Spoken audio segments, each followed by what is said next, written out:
네, 저는 방금 비암사에 도착했습니다. 아주 특별한 부두가 계셔서 찾아뵙도록 하겠습니다. 저는 우리나라의 부두를 어느 정도 순례했습니다. 저는 오늘 묘지를 하는 실무자 입장에서 부두도 관찰합니다. 그렇기 때문에 제가 말씀드리는 중에 묘지라는 용어가 저도 모르게 나올 수도 있습니다. 부두도 죄송스럽지만 묘지하는 입장에서 관찰하는 거기 때문에 그런 범주 내에서 사용되는 용어랄지 또 이렇게 뭐 기타 여러 가지를 말씀 올릴 수 있습니다. 그런 점 양해 부탁드리고요. 이곳 부두는 특이한 점이 있어서 제가 찾아뵙게 되었고요. 그 특이한 점은 잠시 후에 가까이 가서 보여드리도록 하겠습니다. 그러면 이번 관찰에 앞서 제가 세 가지를 말씀 올리겠습니다. 부두의 형, 불교묘지의 묘형이 되겠습니다. 이건 한국적인 묘형이고요. 그 다음에는 석수가 되겠습니다. 묘지 입장에서의 석수일 수도 있고 아니면 불교 입장에서의 석수일 수도 있습니다. 또 하나는 관찰 2기에 대해서 말씀드리도록 하겠습니다. 우선 관찰 2기부터 말씀드리겠습니다. 제가 이렇게 바라보고 있습니다. 우리 모두 이렇게 바라보고 있습니다. 부두를. 그러나 부두는 고정되어 있습니다. 이 고정되어 있는 시설을 저희들가 소개할 때 동쪽이니 서쪽이니 좌측이니 우측이니 이런 용어를 씁니다. 그 부분에 대해서 말씀드리려고 합니다. 부두가 이렇게 고정되어 있기 때문에 부두의 후면을 좌라 고정하고 앞을 향이라 고정해서 좌향이 이미 정해져 있는 것입니다. 시설이 고정되어 있기 때문에 좌는 북이 되고 향은 남이 되기 때문에 북남도 더불어 고정이 되는 것입니다. 북남이 고정되었으므로 동서도 따라 고정되어서 동서남북이 고정되었다. 이렇게 보는 것입니다. 그래서 저는 이곳에서 설명할 때 동쪽이니 서쪽이니 이렇게 말씀 드릴 수 있습니다. 그런 말씀드리는 근거는 그러한 이유로 그렇게 말씀드릴 거다. 이런 말씀 드리고요. 석수에 대해서 말씀드리겠습니다. 석수는 제가 알고 있는 지식이 짧기는 하지만 대체적으로 불교 관련해서 석수는 코끼리가 주류고 그 다음에 사자인 걸로 압니다. 코끼리와 사자는 불교 문화에 지대한 영향을 미쳤고요. 어쨌든 불교와 같이 동남아 모든 국가에서 많이 등장합니다. 사자 같은 경우는 불단 상단에 등장하고요. 상단, 중단, 하단에 사자가 다 등장하고요. 어느 나라는 국기에도 사자가 등장합니다. 그처럼 사자가 매우 깊숙이 불교 문화에 들어왔고요. 불교 묘지에도 당연히 들어오고요. 코끼리 역시 그렇고요.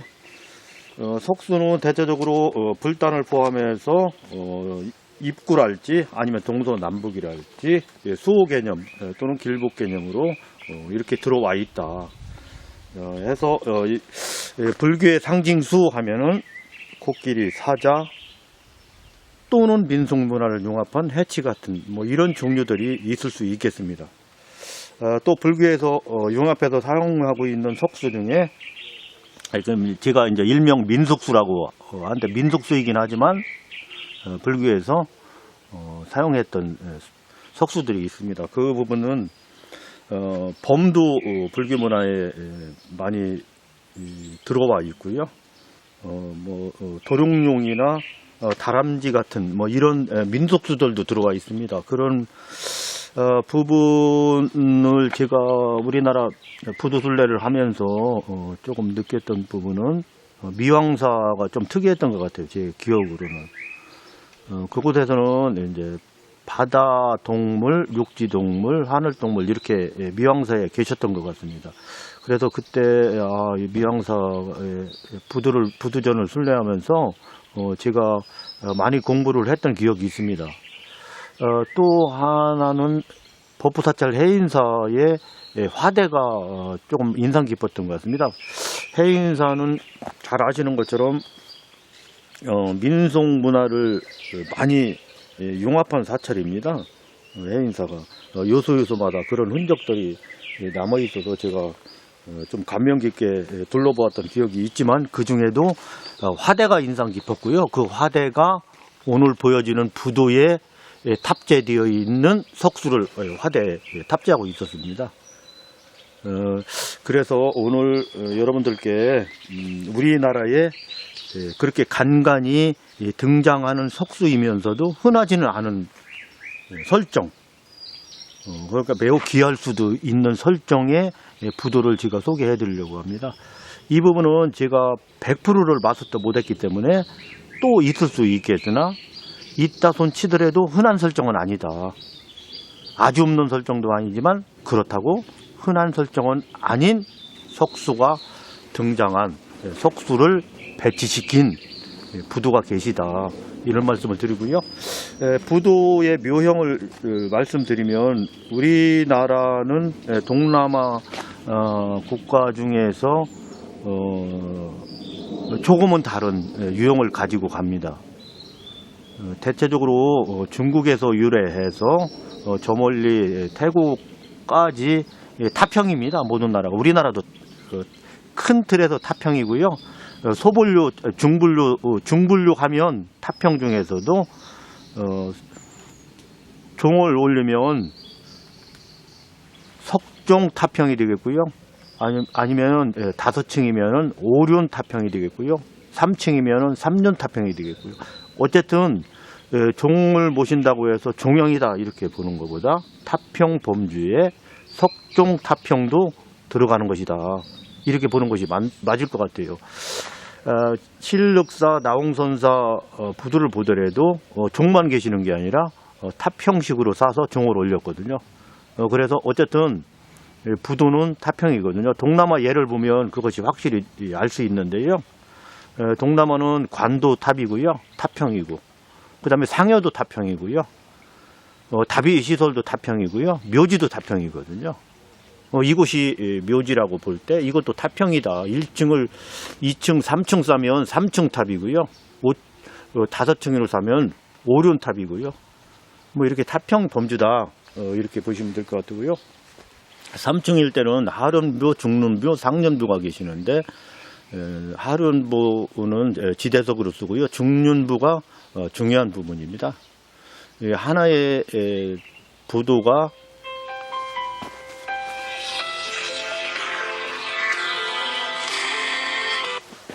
여보세요?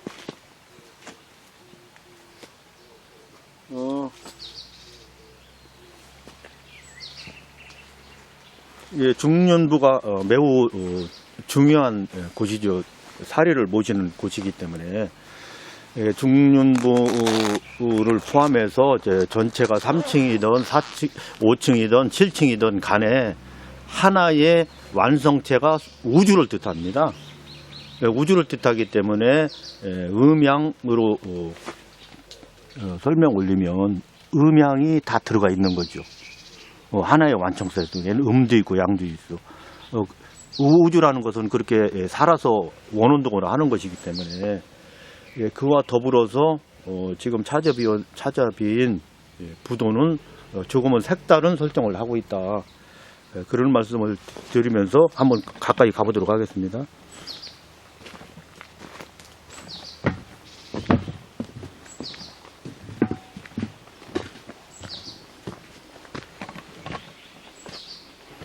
이렇게 부두는 하륜부, 중륜부, 상륜부로 이렇게 3층일 때는 이렇게 되어 있고요. 5층일 때는 그런 역사가 있어요. 지수화풍공이라고 불교 마음을 담아서 5층을 쌓았다. 그래서 이런 게 일본으로 가면, 일본도 우리나라와 이 부도형이 똑같거든요. 중국은 뭐 워낙 민족이 많기 때문에 비림 같은 것을 많이 보셨을 거예요. 그런 우리가 눈에 익은 타평도 있지만 이런 부두형 타평도, 오른 타평도 계시거든요. 동남아로 가면 우리에게 익숙한 타평이 많이 계시지만 이런 오르는 타평도 많이 계시다. 그런 말씀을 드리면서 우리나라도 예외가 아니죠. 똑같은 그런 설정을 하고 있습니다. 오늘 소개해드릴 부분은 이 부분입니다. 보여지는 이 부두가 되겠습니다. 우선 이 부두를 소개해 드린 다음에 제 의견을 말씀드리겠습니다. 예, 이렇게 보시면 여기 석수가 계시죠, 이렇게. 예, 제가 동서 개념으로 말씀 올린다고 했습니다. 이쪽이 서방이기 때문에 서석수 이렇게 표현하면 될 것 같습니다. 그 다음에 이쪽이 동방이거든요. 동석수입니다. 동석수, 서석수 모두 하늘을 향하고 있습니다. 동석수도 하늘을 향했죠. 이렇게 서석수도 하늘을 향했거든요. 이 설정이 제가 보고 느낀 현장 실무 탐방 역사에서는 흔하게 보지 못했던 설정이거든요. 이 설정이 국내에 없을 수도 있는 설정이거든요. 그래서 제가 제 나름으로는 귀한 설정이고 제가 알고 있는 상식으로만 해석해야 되기 때문에 매우 어색한 설정입니다. 그런데 제가 현장에서 탐방하는 과정에 실수를 여러 번 한 적이 있거든요. 제가 가지고 있는 상식 속에서 이 부분들을 해석하려고 하면 꼭 문제가 발생하더라고요. 그렇기 때문에 이런 설정을 하게끔 했던 그때 당시를 이해하면서 이 설정을 인정하면서 풀어가야 될 필요가 있을 때가 있더라고요. 단순히 제가 보고 느꼈던 그런 설정대로 이 부분을 해석하면 이 부분은 잘못되었구나 이렇게 해석할 수 있는데 그렇게 풀면 제가 풀어냈던 방식이 잘못될 수가 있다고 보고 그런 경험이 있기 때문에 그럼 왜 이렇게 했을까를 생각해 봐야 되거든요. 왜 하늘을 향해서 동석수, 서석수를 배치했을까? 그런 예가 없습니다. 동석수는 하늘 향하고 서석수는 땅을 향하는 것이 통상의 예라면 이곳은 같은 방향을 향하고 있기 때문에 기존의 우리 상식으로는 어색하고요. 또 음양 개념으로도 그렇습니다.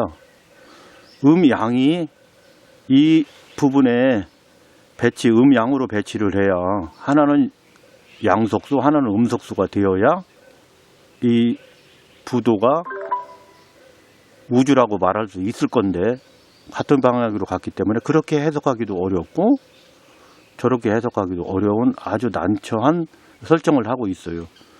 우리 시각으로는 어색하지만 이때의 당시 어떤 설정을 보여주려고 어떤 컨셉으로 이렇게 했는지를 제가 모르기 때문에 오해할 수 있는 해석을 할 수도 있어요. 그러나 저는 실수를 많이 했기 때문에 이 부분이 잘못되었다 이렇게 말하지는 않습니다. 깊은 뜻을 제가 이해를 못하기 때문에요. 그런데 이 부분을 보면서 여기를 이렇게 보시면 이제 중년부와 상년부를 이렇게 끼워 맞추기 위해서 이렇게 이제 보이시네요. 중년부와 상년부를 이렇게 교합하기 위해서 이렇게 홈을 이렇게 해놓은 부분이 있습니다. 그러나 지금 현재 올라가 있는 옥배석은 그런 홈이 없거든요. 그러니까 옥배석이 본래의 이 부두의 짝이 아닌 것이죠. 그것은 알 수 있는 거죠. 이렇게 중년부와 상년부를 이렇게 맞추기 위해서 이렇게 홈을 만들었고 이 홈에 상년부가 들어 올려 앉으면서 교합이 돼야지 되는데 그렇지 않은 이 옥계가 올라가 있기 때문에 이 옥계는 이 부두의 것이 아니다 라는 것을 알 수 있습니다. 그렇다면 이런 설정은 하늘을 향하도록 동속수, 서속수가 설정되어 있는 부분은 무언가 상륜부에 시스템이 되어 있었다. 그 시스템을 향해서 동속수, 서속수가 올라가고 있는 것이었을 거다라는 추측은 할 수 있는 것이죠. 네, 이렇게.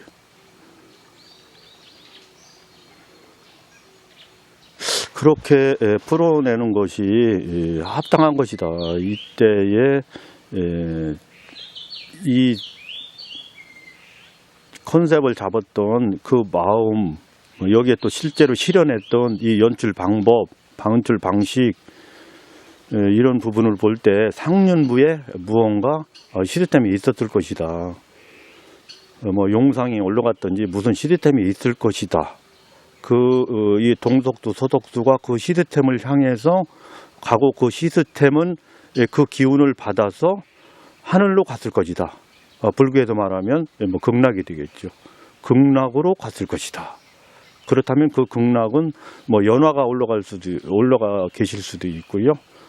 뭐 아니면은 뭐 다른 부처님 형상이 올라가실 수도 있고요. 연화가 있을 수도 있고, 아니면 용상이 있을 수도 있고, 동서에서 올려서 그곳에서 그곳은 올라가 보면 그곳은 극락인 거. 이런 시스템의 부두는 아니었을까? 이렇게도 해석을 해봅니다. 제가 그렇게 해석한다고 해서 그것이 맞는 해석이다 이렇게는 아니지만, 상륜부가 본래의 상륜부가 없고 하륜부도 본래의 하륜부가 아닙니다. 이렇게 자연석우에 중륜부만 있고 옥계는 어디에 계시는지 올렸거든요. 그래서 본래의 짝은 아닌 것은 분명합니다. 이 부분이. 그런데 자연석에 부두를 한 경우가 우리나라에 많이 계십니다. 그래서 이 하륜부가 이 부분에 본래의 짝이 아니다, 그렇다 이렇게 말하기는 어려운데, 하단부 이렇게 젖밥부를 보면 본래의 짝이 아닌 것은 맞습니다. 이렇게 허스름하게 만들지는 않았거든요. 우리나라 부두하시는 분들이, 석공예 하시는 분들이 이렇게 하시지는 않았기 때문에 중륜부만 본래의 것이고 하륜, 상륜은 본래의 것이 아닌데, 여기 설정을 보면서 어색감이 이를 데 없어서 저도 이건 잘못된 거다라고 단순히 생각했었습니다. 그런데 가만히 생각을 해보니까 깊은 뜻이 있는 설정이었다, 이런 생각이 들었고요. 이렇게 무엇인가 관찰할 때 제 개인적인 생각으로 이렇다 저렇다 결정하면 꼭 실수가 나더라고요. 그래서 제가